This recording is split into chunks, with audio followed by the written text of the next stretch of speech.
Hi, welcome to One Word a Day. I'm Sophie, your pilot into the universe of Chinese. Let's continue our Xi's quotes special edition, talking about President Xi's catchphrases or famous sayings. He started this campaign of having Chinese people, students especially, because almost all the public schools in China, almost all schools in China are public. Those are private were kind of forced to push the boundaries of the market. So majority of the schools in China are public, and the public schools are funded by the government. So government tell them to add basically Xi's words, speeches, writings into the curriculum. So imagine kids over there have to kind of memorize this to pass exams. I'm glad I'm not here to experience that. Okay, anyways, today's expression from him is saying 人民民主是全过程的民主. Okay, this is a full sentence. It sounds a little bit long, and but if you look at it, we see repetitive things. 人民 right? So there are three means, and 民主 means democracy. And that's a translation of democracy. And then we have a special edition talking about incident in Britain that writes the socialist core values written on Britain's graffiti street wall. And that is one of the core values, democracy. Can't believe that. Okay. 人民 simply means peoples.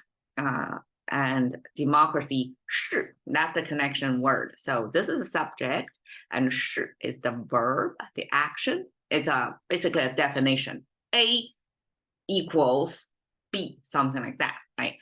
And then the definition of democracy is 全过程的. So 全过程的, if you see 的, that means it's a description of the whole segment before 民主 is describing. So this portion is describing that.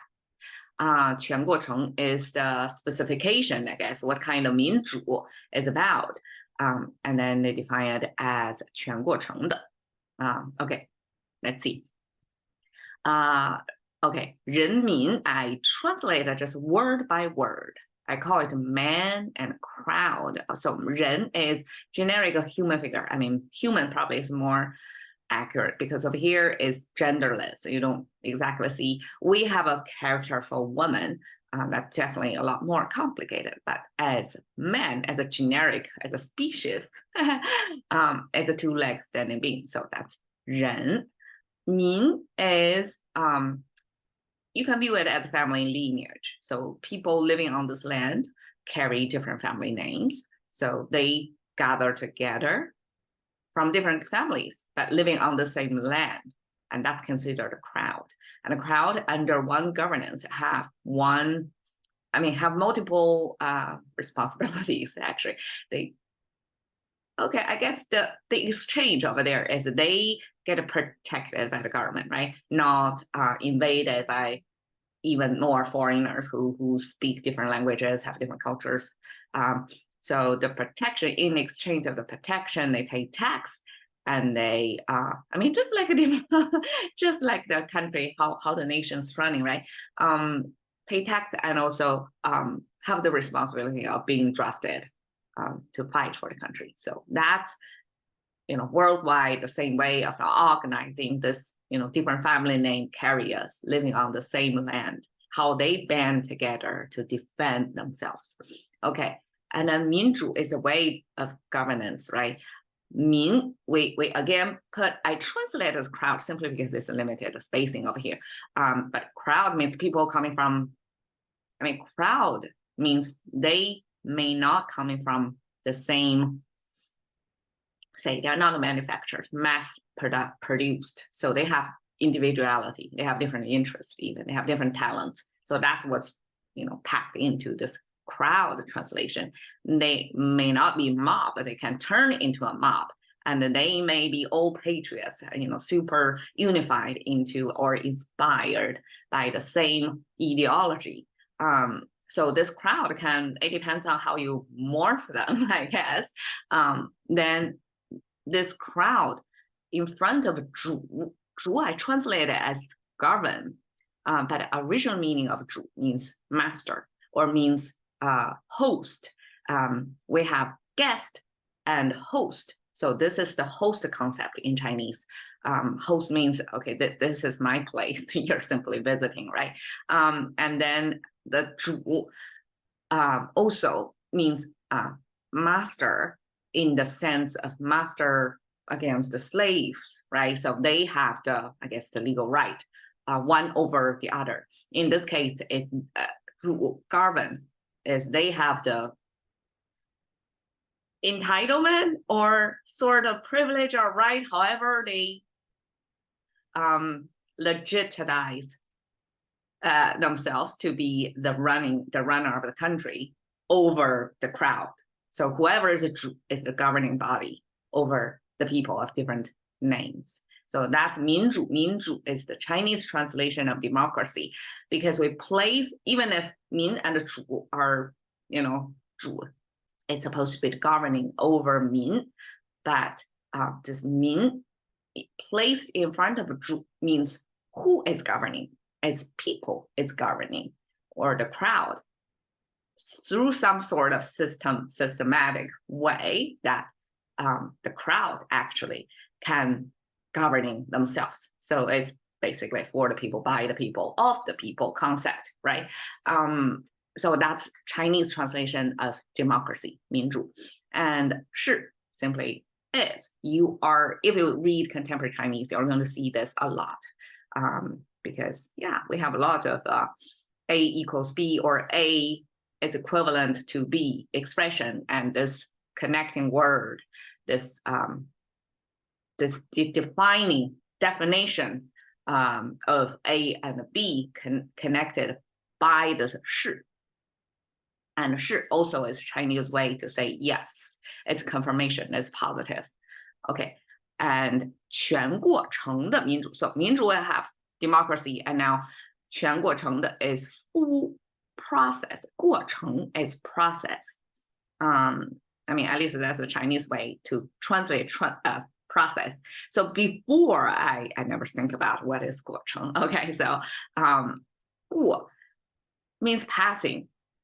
Simply, this traveling through space. That's 过. 程 means journey. 程 kind of like, okay, if you ride a Uber and the Uber record how far you go, the mileage, all that, that's considered 程. So 程 is the result, is the log of the 过. Okay, and then 过程combined together as the process. So it has both the record.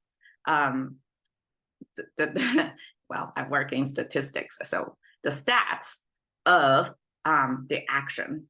So they are combined together as the process definition. Chinese response to the definition of process, which is the happening and the record of happening. So basically, it's the events and the data of the events, and also the metadata of the events. Okay, I guess. So 全过程, 全 means full process from end to end, from beginning to the end. I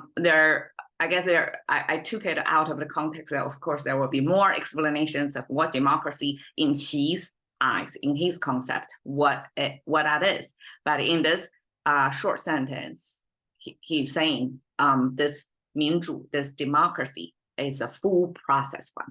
And here we want to unpack two Chinese characters, because in the simplified Chinese version, this 主, if you look at this 主 and this 全, they look almost the same, right? Except the top. This one is crowned by a dot. This one is crowned by this umbrella shape. The rest of them looks the same, right? So when we look at the traditional Chinese writing, they actually look quite different. This is 全. It came from this pack of jade. So in ancient times, the jade was used as the storage of wealth.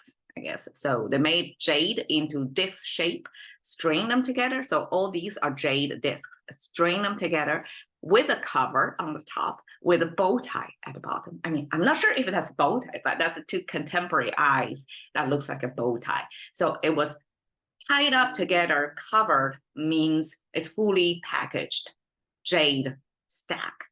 And that's considered as a quan.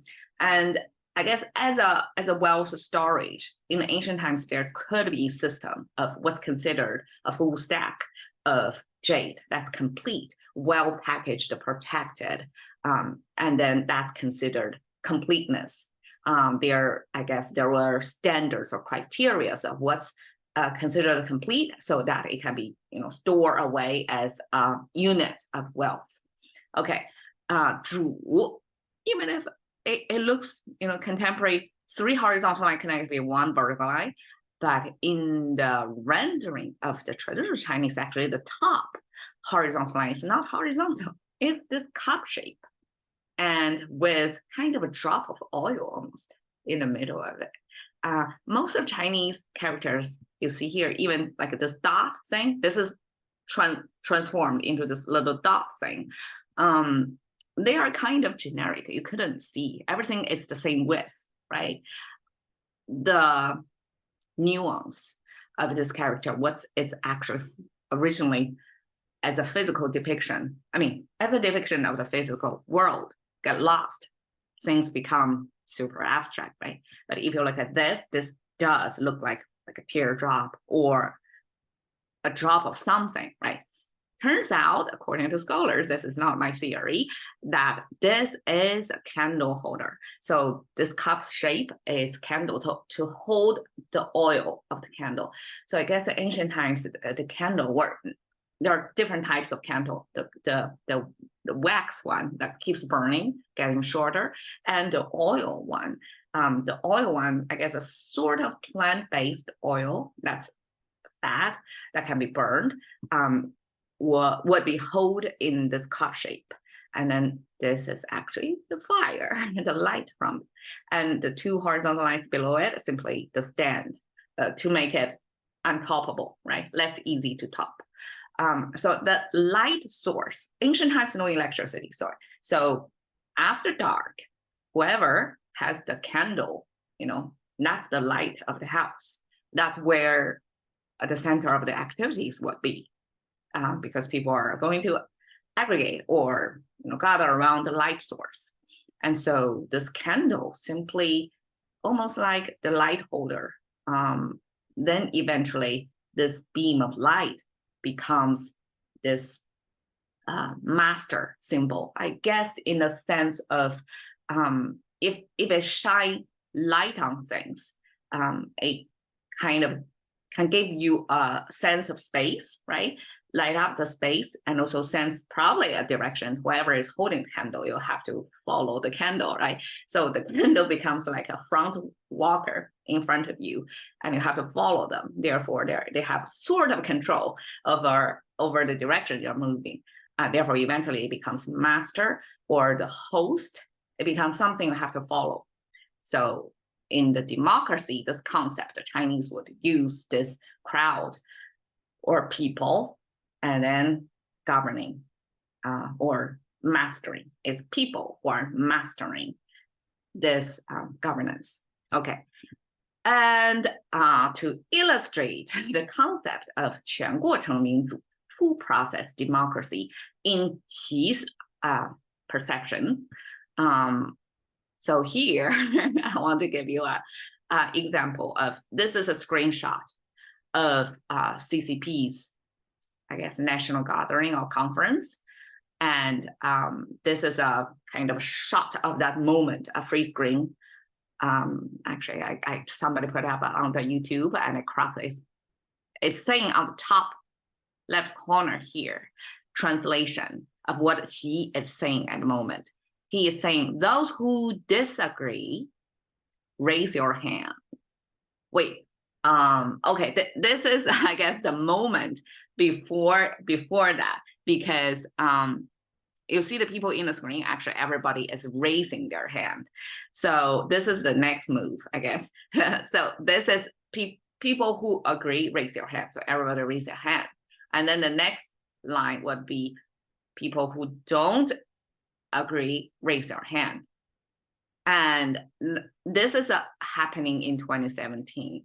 And this is the epitome of what 全过程民主 is about, is those who don't agree, raise your hand.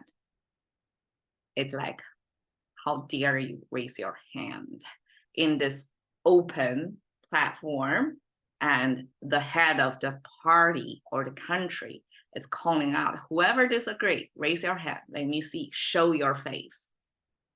Okay, so that's the definition of 全过程民主. It's every step of the way, however decision is going to be made, is fully in control. 全过程民主. Catch into the currency of thinking about one word a day. See you another day.